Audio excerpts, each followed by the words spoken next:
but he's been a good friend, and he's a national leader, and he cares about every family in this country. Governor Christie.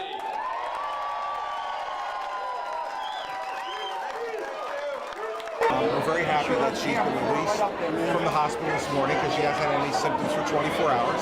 And New Jersey is providing transportation for her back to home in Maine, where the Maine health officials will take over her care and monitoring from there.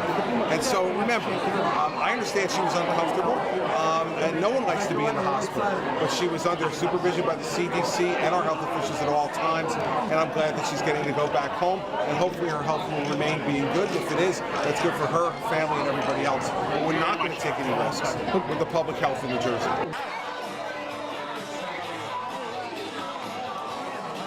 The reason she was put in the hospital in the first place was because she was running a high fever and was symptomatic. So, you know, if you live in New Jersey, we'll quarantine you in your home. That's always been the policy.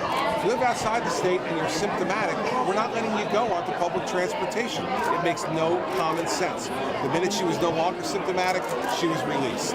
And that's a common sense approach that the federal government wasn't taking, that we took first in New Jersey and New York, has now been adopted by Chicago, has now been adopted by Maryland.